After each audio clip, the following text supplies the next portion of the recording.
Welcome to the video about how to prepare shippings for CANPAR. Um, there are a couple basic steps that we're going to follow. As you see on the screen right now, I prepared a little quick reference guide that you can also find at any point um, on the server. Basically, going to storage at the bottom of your screen, tutorials, shipping, CANPAR, and to the quick reference for shipping. Clicking by the PDF file, the same file that I have on the screen would open. First thing that you want to do when you want to ship something with CANPAR is to first put the labels to the printer. There are specific CANPAR shipping labels that you will find in the cabinet close to the printer. The printer mm, used in this case would be the Xerox printer, and you use tray 3. The labels are being put in with face down, being the side that is being printed is down, and in case that one of the labels has been already taken out from the sheet that you're putting in, you put the one that is still on, being the top of the page towards you. There will be a couple pictures as well in the same folder as the reference guide if you have any doubts how to put the labels in. Next thing you need to do is to get the basic information for the shipping. First one is the address that you're shipping the boxes to. You need the full address, including the postal code, as well as the contact person that you're shipping to. Next thing is the weight of the box plus the size, and you need that for all the boxes that you will be shipping. Next thing would be the approximate value. There is no exact way to decide on the value of the product being shipped, because the actual value would bring the cost of the insurance way too high. So the value is always about half of the price to the customer. Uh, Next thing would be check on your labels that you have enough labels in the printer, and as well as at the end you will need some regular blank 8.5 by 11 paper to print the manifest. Once you have all this information for all your shippings, we will start the process of entering it to the system. For that, we will use the CANPAR website. You can access it directly from typing in canpar.ca or from the homepage, which is the way I'm going to show it to you. Simply to the filter category, put CANPAR, and the link comes up. I'll go quickly back and show you that in the description you can find the username and password to log in, which is lucy at tobeseen.ca, and the password is LUCIE. The password is case sensitive, and you simply log in. Uh, to enter the shippings, you need to go to Can Ship, which is the third arrow from the top.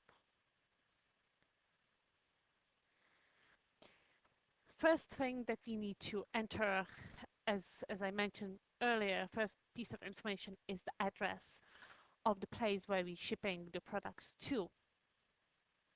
Our profile on the CANPAR website includes quite a few addresses in the address book, and every new address that you would be entering it always save, so that next time you don't have to type all the information. But every time you can always just type in filling all the fields from the customer ID, which can be just the school name, to the name. The name is the name of the school or client or organization. It's not the person, it is the company or school. Address 1, 2, and 3 is for your street addresses, PO boxes, and all of that. Always type in the city, province, and the postal code. Postal code, do not include the space after first three digits, just the all 6 digits together. Double check that if you're copying and pasting from ACT or another place that it copied all 6 digits in. You always want to also enter the attention. Attention is the person you're sending this to, being the teacher or contact person from a company. Once you enter all the information in, you hit the save address. That way it's going to be saved in the address book. The next way that you can find addresses once they're in the address book, and the easier way is to simply search the address book. Um, you can search by either customer ID or the company name. For example, if you want to ship something to Tompkin Road Middle School, I'll simply type T and go find. I can put more than just the one letter. I can type Tompkin or anything like that. But you want to start, it has to start with the same letter as it was entered. So let's say if you're sending something to St. Thomas Public School or anything like that, and you're not sure if the periods were entered in originally, just type in S and search from there. As you can see in this case, I typed T, and the first 5 schools starting with T came up. Uh, Check for the next pages. As you can see, we have 4 pages of addresses starting with T. So going through next and next, we can see Tompkin Road Senior Public School. Now, if you click on the custom ID, that is the link to fill in the information. And as you can see, everything was filled in. Always check if the person that was saved is the same as the one you're sending it to. In lots of schools, we have more than one teacher that orders product, and you want to make sure you're sending to the correct person. You can save the address with the new contact if it's a replacement of the previous one. Um, if it's a second contact, you would replace it, and next time you would have to correct it again. Next part that we have to enter about every shipment is the package details. The service we use is always CANPAR ground. Next thing that we need to enter in is total pieces. It is the number of boxes for this shipment. Let's say you have 200 shirts that you're shipping to Tomken, and they are in 3 boxes. You would enter 3 here. Um, the next part we need to know is the weight, total weight, and also the dimensional weight. In this case, since we have 3 boxes, we have to enter the information for all 3 boxes.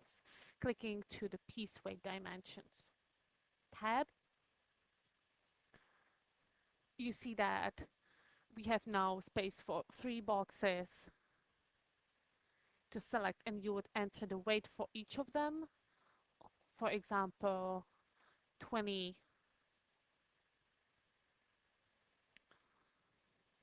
30, and 30. That is the weight in pounds. As you can see, the total weight calculates automatically.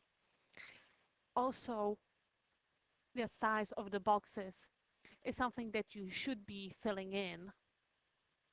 If you do not enter the exact correct information, once the packages are processed at CANPAR, they would correct it. but it's always better to put the approximate length, width, and height of each box. For example, I'll put in 21 by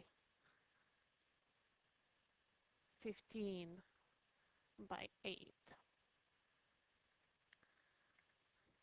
And it shows you that the dimensional weight of this box is 14.58 pounds, but the actual weight is 20. So in this case,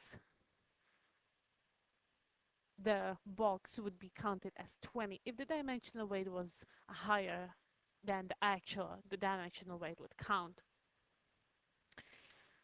The dimensional information does not have to be entered for everything, but it is always better to put it in.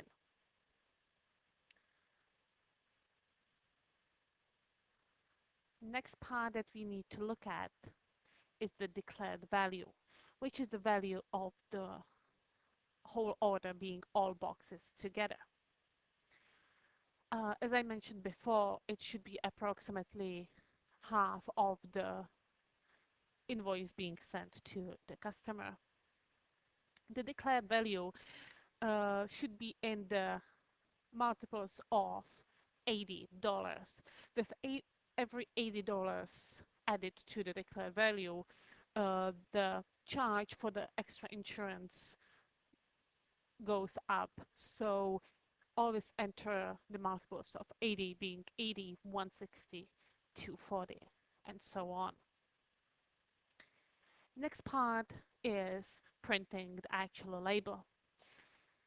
From here, you want to just quickly check that you have your labels in the printer and ready to go, because once you hit ship, the shipment is being sent to the online system, and also the print window is going to come up.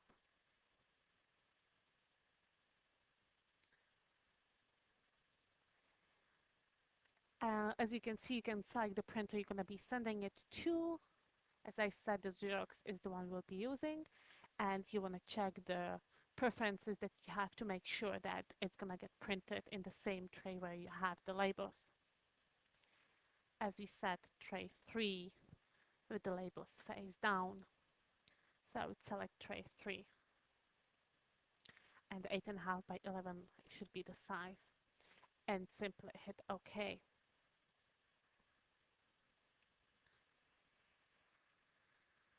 And send it to the printer.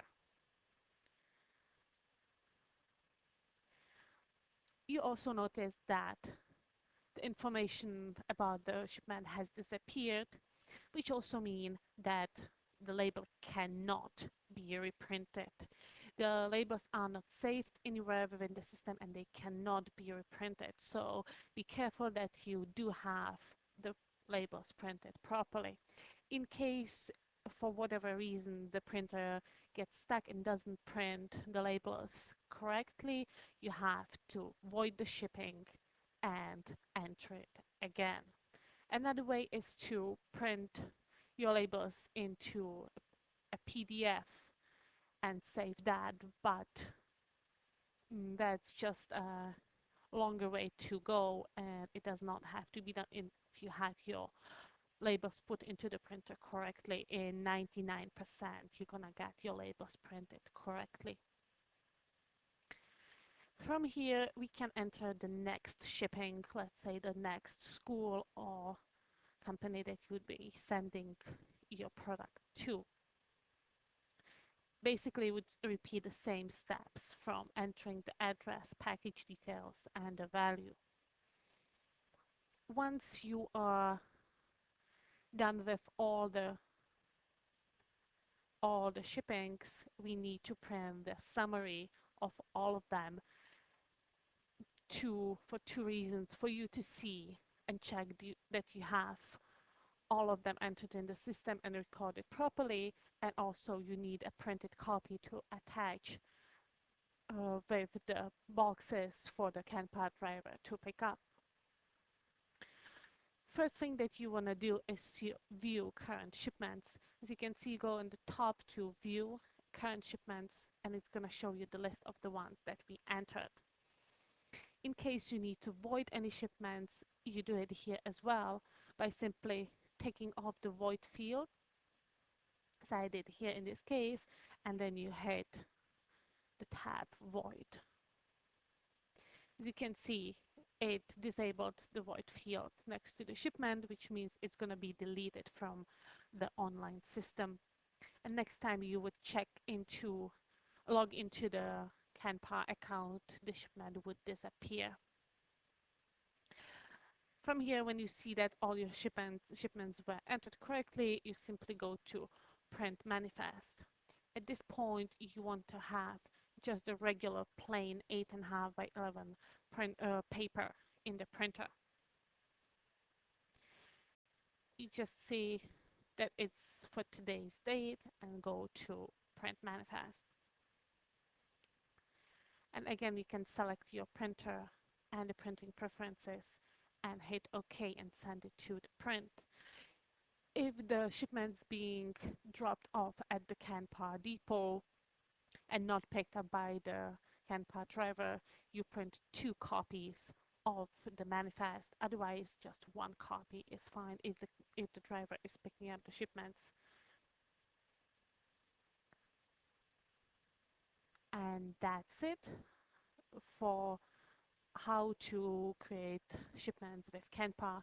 There will be a separate video on how to enter pickup tags if you need shipments picked up by CANPAR from a school or company and brought back to you.